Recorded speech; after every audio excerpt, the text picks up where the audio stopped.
Hi, everyone, and welcome to special simulcast, the Neil Haley Show on the Storehouse Media Group Podcast. We do not have Sherry from Storehouse Media with us today, but thank you again, Sherry, for this opportunity to have these great interviews with a great network of people. And our guest today is Ken Gosnell. And Ken, I love the name of the company because it really just proves exactly what you want to do and lead people in the right direction.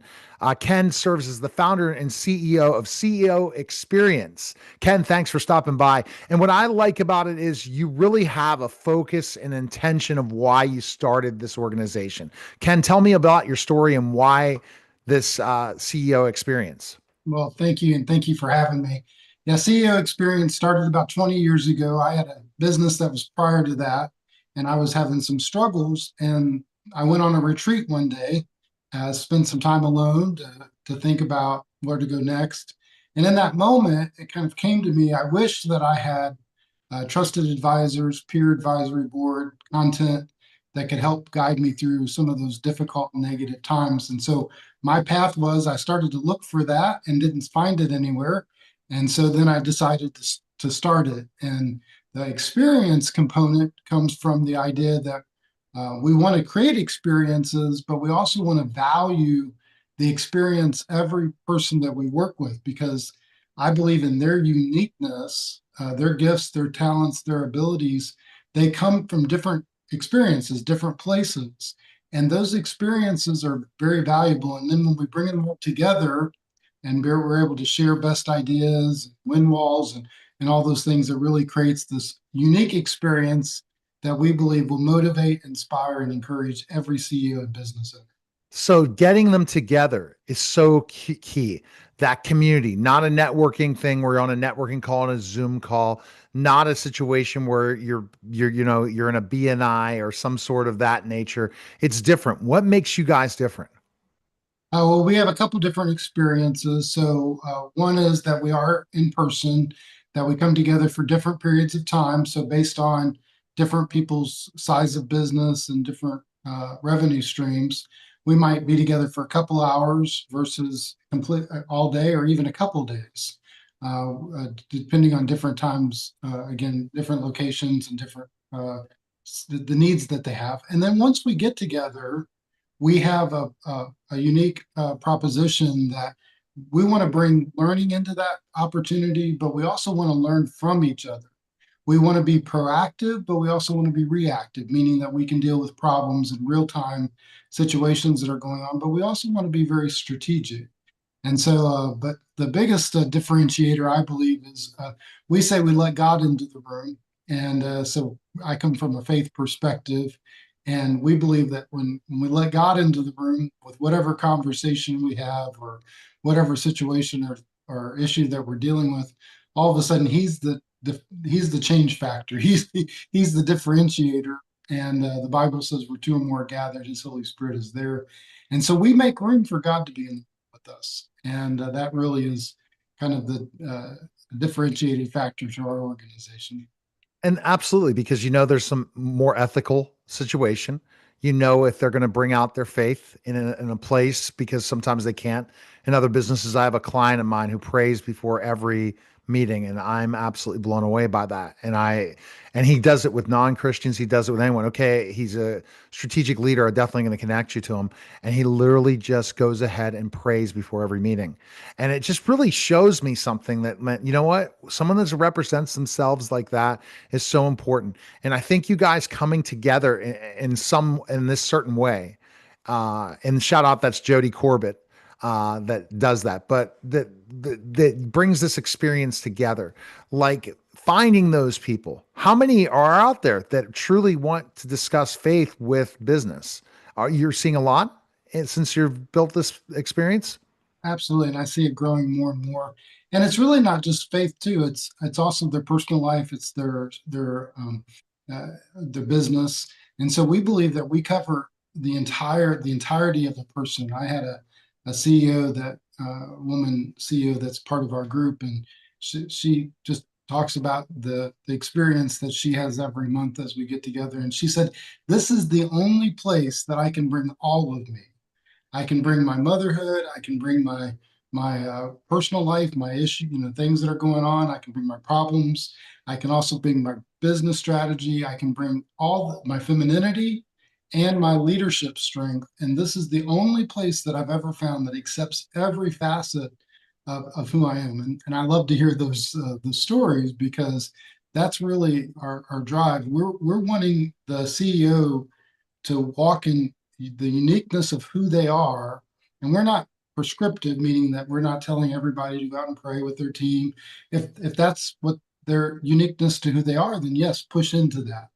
But we want them to bring all of them to our retreats together because we believe when we do that, all of a sudden we get better advice, we're more authentic, we're real, we lock arms together, and we have a different experience than just another kind of business forum or business meeting or even a trusted advisor type of a session.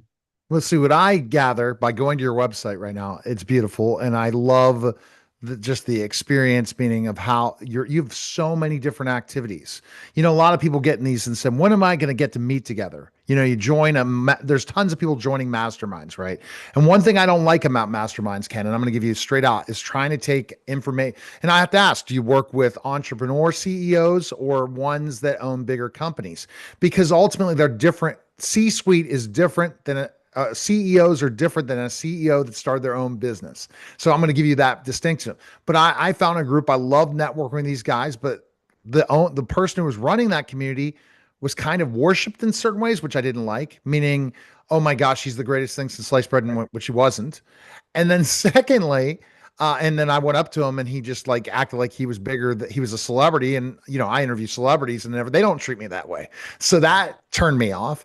And then thirdly, I'm like, you got to pay this amount just to get on calls and hear people that all they do is preach this guy. I'm like, no, that's not what I'm looking for. I'm looking for where we connect together, we network, we help bring each other business, and we have a perspective. So do you have a specific niche group for each one of the events that you do? Well, it's a lot about personalities and fit. And so we do look at industry, we do look at business size. I mean, we look at all those different parameters to try to understand the CEO or business owner. But we have an attitude where we really want to practice the golden rule that says treat others like we want to be treated. And so in that framework, we want to start with the CEO, not start with our program. It's not about me. It's not about our program. It's not about our content. All those things we think are wonderful, of course.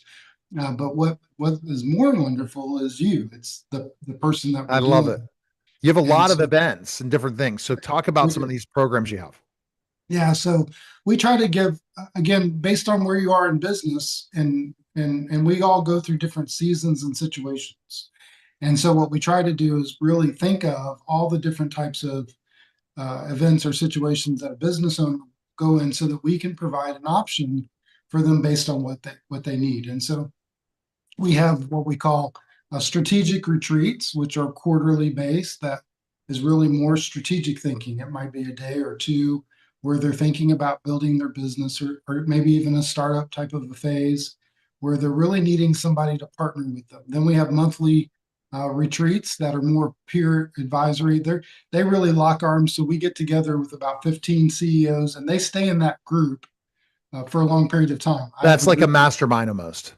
mastermind. Yeah, we have a group that's been meeting in Maryland, up in Baltimore area, since I started the company about 17 years ago.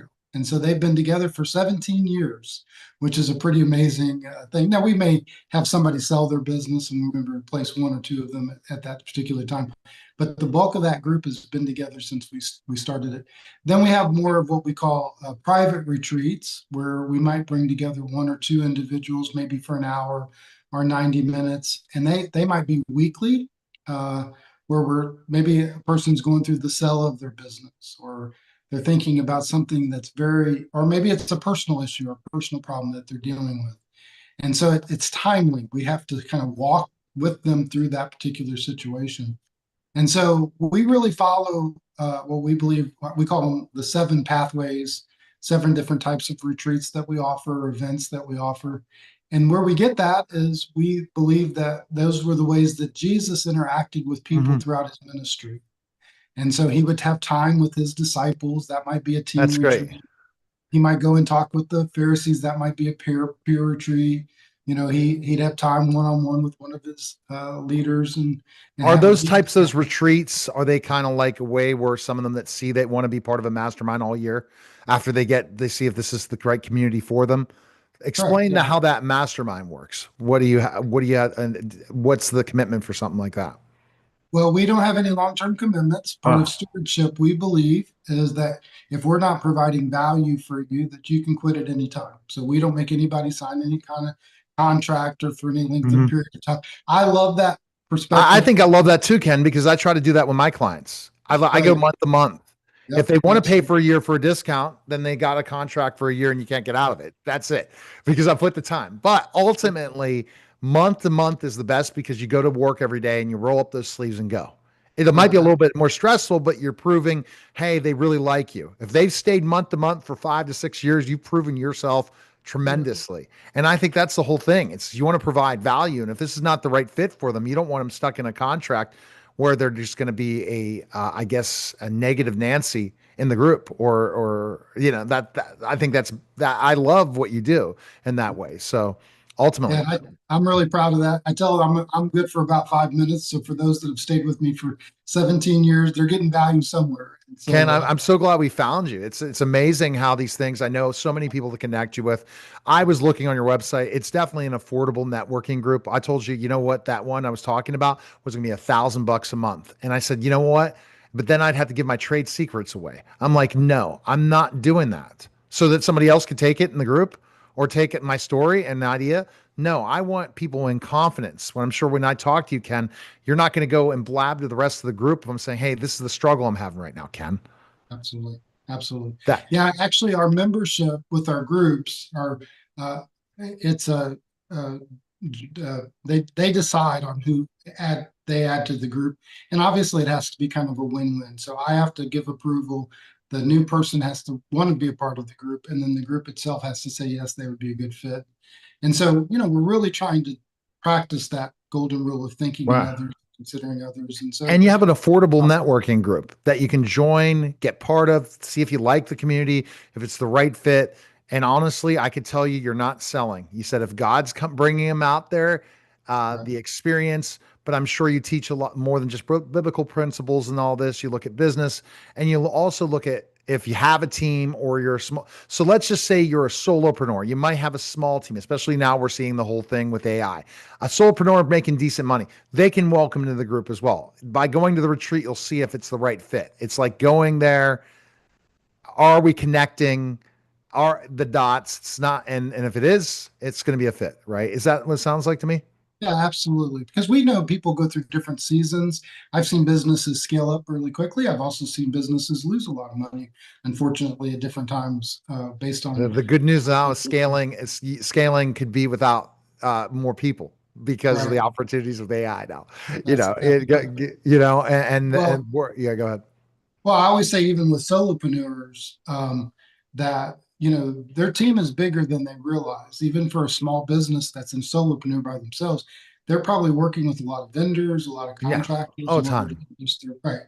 And so sometimes they think that they don't have much of a team, and I say, hey, your team is much bigger than you think it is. If you're not navigating those relationships with those contractors or vendors 100%. or volunteers, even sometimes with solopreneurs. I say, hey, go find some volunteers for your business. You'd be surprised that there may be somebody in your community that's looking to get involved in helping an Mhm. entrepreneur, right? Well, And I so see. I just picked up. You have a book too, I 12 do. biblical principles for leaders to grow their business with kingdom impact. So you can go Right. ahead and get that. It's called Well Done. So that's available on Amazon and all that stuff. And you enjoyed writing that, right? Have you written any other I did. books? I wrote another book called "The Statements Every CEO Should Make."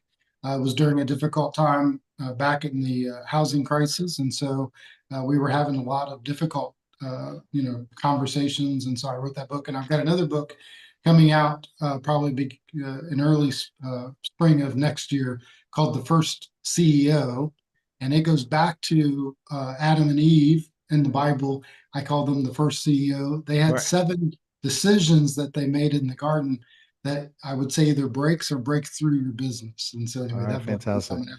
All Yeah. right. So where's the best place people can go, Ken? The best place is our website, www.ceoexperience.com. You can find us there. You can also get a free executive guide. We like to give an executive guide to every person that goes because it's a source of encouragement. So there's a link on there that says download the guide, and you can get one of our executive guides that talk to you about the 12 biblical business principles. It's all in one executive guide that we've produced. Well, we appreciate it, Ken. Again, go to storehouse-media-group.com for all things publishing, podcasting, and media. That was a special simulcast, the Neil Haley Show in the Storehouse Media Group podcast, guys. Take care.